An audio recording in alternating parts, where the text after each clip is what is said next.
packet switching was an idea which was specifically studied by Len Kleinrock at MIT, who was actually looking at message switching, and he did a brilliant dissertation on the use of queuing theory to analyze what networks of queues would look like using this message switching approach.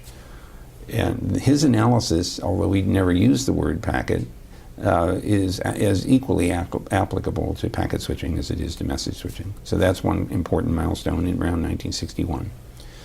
In 62 or thereabouts, Paul Barron is doing work for the RAND Corporation and is deeply concerned about the ability to preserve command and control in a post-nuclear environment.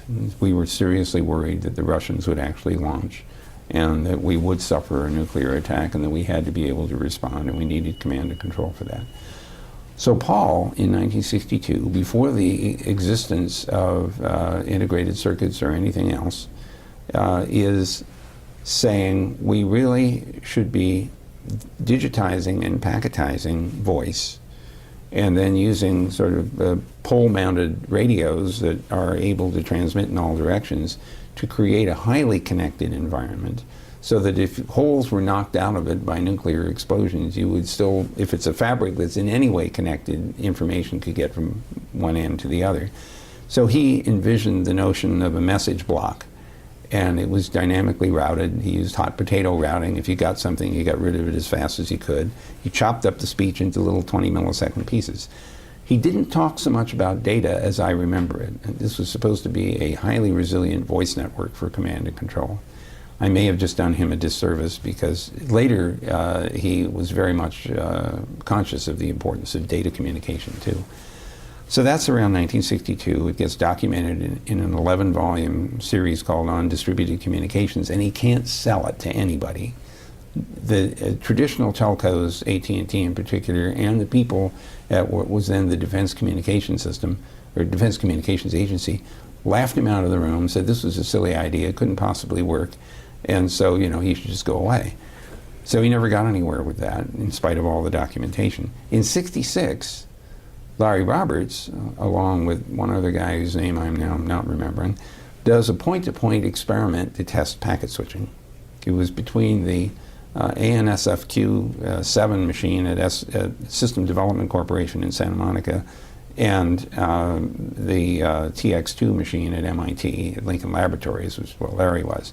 They demonstrated on a 2400 bit per second line that you could move packets back and forth. Then in the 64 or 65 time frame, a man named Donald W. Davies at the National Physical Laboratory in London also gets the bug, tries to get money from the Science Research Commission in England, and gets only enough to build one node, the one node network. So he builds this packet net. He invents the term packet to describe what these objects are, and it works. He's got a bunch of terminals and other things hanging off of this one node. So in a funny way, he built a local area network, if you like. But it was based on physical wires. So those three guys introduced packet switching. Larry and whoever it was that he worked with demonstrate that it's possible to get two very distinct kinds of computers to talk to each other using the standard way. J.C.R. Licklider is a psychologist, actually, at MIT. But he's convinced in the early 60s that computing is important to non-numeric processing, that it will allow people to work together and collaborate in ways that they never could before. He comes and starts the Information Processing Techniques Office at ARPA with this bee in his bonnet. And who does he encounter?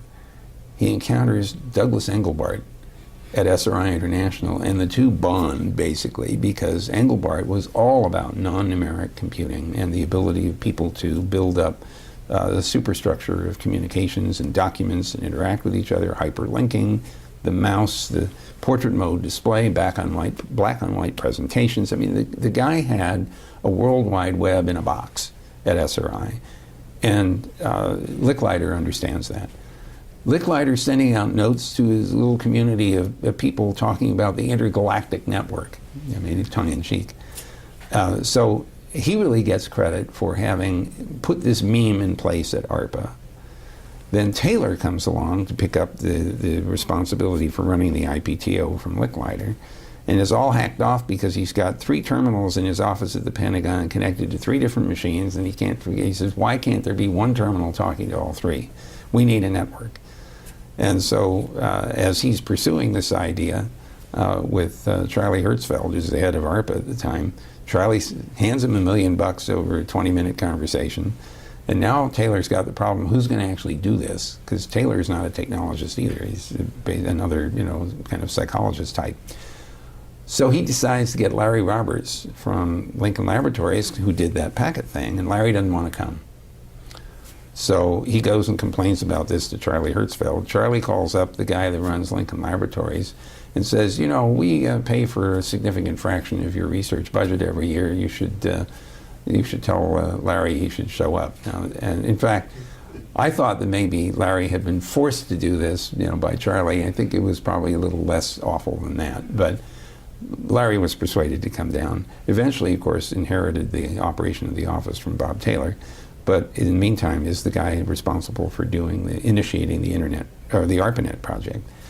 So they write an RFC, or an RFQ, request for quotation. A bunch of responses come back, probably on the order of a couple dozen. I don't know personally for sure how many. I know that I wrote one of them with my colleague, Steve Crocker, while we were still at UCLA as graduate students, but we were consulting with a company called Jacoby Systems in Santa Monica. Jacoby Systems wrote one of the responses. Bolt, Beranek, and Newman wrote another response, primarily written by Bob Kahn, who'd come to BB&N from MIT. So the responses come back and they get evaluated, and 4 of them end up, and the Jacoby Systems one isn't one of them, or if it was, it didn't get selected. BB&N got selected. So Steve Crocker and I kind of hiked back to UCLA as graduate students.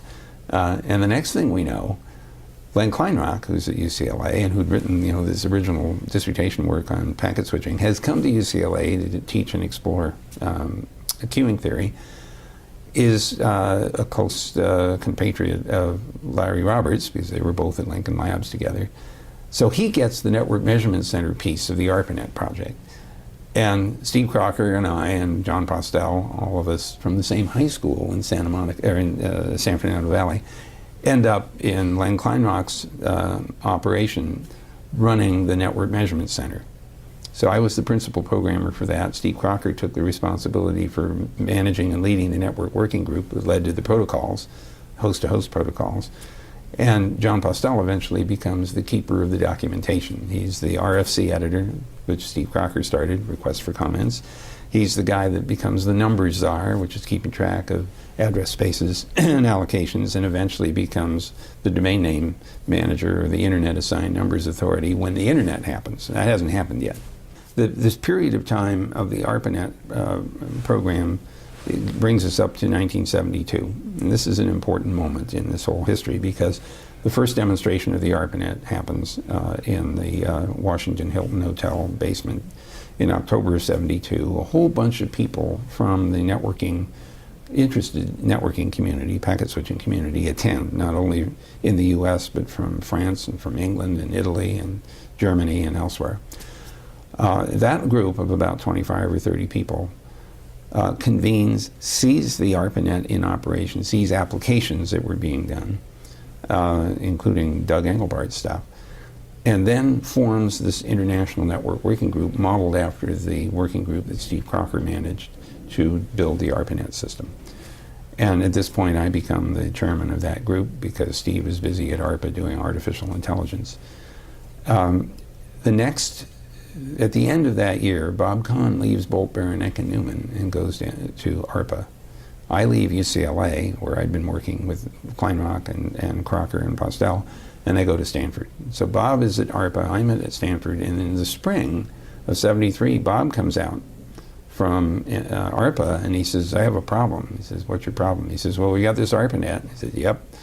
But we also are working on other networking capability to make command and control work for the military. If you're going to be serious about putting computers in command and control, they have to be mobile. They have to be in armored personnel vehicles and tanks and all these other things. They have to be seaborne, so we can have ship-to-ship and ship-to-shore communications, which means satellite. So we need mobile radio, we need satellite, in addition to the fixed wire systems that are represented by the ARPANET, where you have fixed installations that are not moving around. So you have all these different technologies, and Bob's brilliant idea is not to build one network with all those technologies embedded in it. Instead, he breaks them apart and says, let's build a packet satellite network, which optimizes the use of satellite, takes into account that it's got a half a second round trip time. Let's build a packet radio network, which optimizes a system whose connectivity is changing with time as things move around and as you get variable delay and also variable interference. So these were three different packet networks. Then the problem is, how do you hook them together? You wouldn't have this problem if you put all the technologies into one net, but if you put them all into one net, it makes it really hard to do control over all these highly variable parameters. So instead, he says, break them into different networks and connect those together. So we design and build a gateway, which today we call a router. And that concept also introduced a whole bunch of other things, like how do you refer to another network? Each network thinks it's the only network in the universe. This is true of the proprietary networks like SNA and DECnet and so on. And you didn't have a vocabulary that said, take this packet and move it to another computer on another network somewhere else that you might not even be connected to. So we have to invent an internet address space in order to solve that problem. We have to find a way to allow packet losses in this path to be recovered, which is where TCP now becomes a manager of reliability on an end-to-end basis instead of relying on each net to be reliable. The ARPANET was built on the assumption you could build a reliable underlying net. The internet was based on the assumption that no network was necessarily reliable and you had to do end-to-end retransmissions to recover.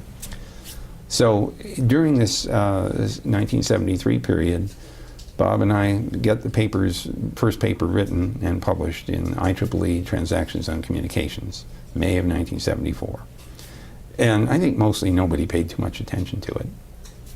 Meanwhile, ARPA is funding us to go make this actually work. At Stanford, I am working with my graduate students, some who are at Xerox PARC, some are at Stanford, on the detailed specifications of TCP/IP. We published that in December of 1974, and it's the first time the word internet shows up in print anywhere. Because the first papers we talked about internetworking. So internet shows up in a complete spec in December of 74, and it's also got bugs, but we don't know that yet. Until we start implementing it in 1975 with two other organizations. So Bob Kahn says, can't have just one implementation. Bolt, Beranek, and Newman becomes one of the implementers. University College London and Peter Kirstein's group in England is the second or third implementation. So we have three implementations of TCP/IP. In fact, by this time it's only TCP. We haven't broken off the IP part. Three implementations are going. We instantly find problems with the design, and we start evolving. So over a period from 1973 to 1978, we go through 4 iterations of the design and implementation and test until we have a fairly stable thing. And then we standardize. And so 78, we fix everything. Now by this time, the internet protocol has been split off because people like David Reed and Danny Cohen are saying, we need to have real-time communications that is not necessarily reliable, but which has low latency. So voice communications, radar tracks, and all that. You don't care where the missile was 2 seconds ago, you want to know where is it now. So, and in the case of voice, if you lose a packet, you just say that again, I missed something. So we split TCP into TCP and IP, and we create something called User Datagram Protocol, which is parallel to TCP, and it is the real-time low latency version of the reliable TCP. All of those little components, IP, TCP, and UDP, now go into the internet architecture starting in 1978, and we start implementing. For the next 5 years, we do everything we can to get TCP/IP implemented on every operating system we can find. It goes onto the IBM machines, it goes onto the digital machines, HP, it goes into Unix. We have a Unix version built by Bolt, Beranek, and Newman. We send it out to Berkeley, to the Berkeley BSD release guys, and Bill Joy says, I don't like that code. He writes his own, puts it into BSD 4.2, and that's the version of Unix that carries a lot of TCP/IP to the academic world, because at the same sort of time frame, Sun Microsystems comes along and builds these fantastic workstations, and they want to use open source, or at least open protocols. and open operating systems. So they adopt Unix, and the TCP/IP comes with it. And they use Ethernet as a way of connecting the workstations together. So they are the engine that's driving the academic community, which are all gangbusters for workstations and high-speed local networking. So all of this, of course, places huge demands on the ARPANET backbone, which is only running at 50 kilobits a second, and eventually leads to the need for higher speed. NSF jumps into the fray, seeing how valuable all this is for the academic community, and concludes that it should build a network that runs even faster, and it does so, and it's called NSFNet.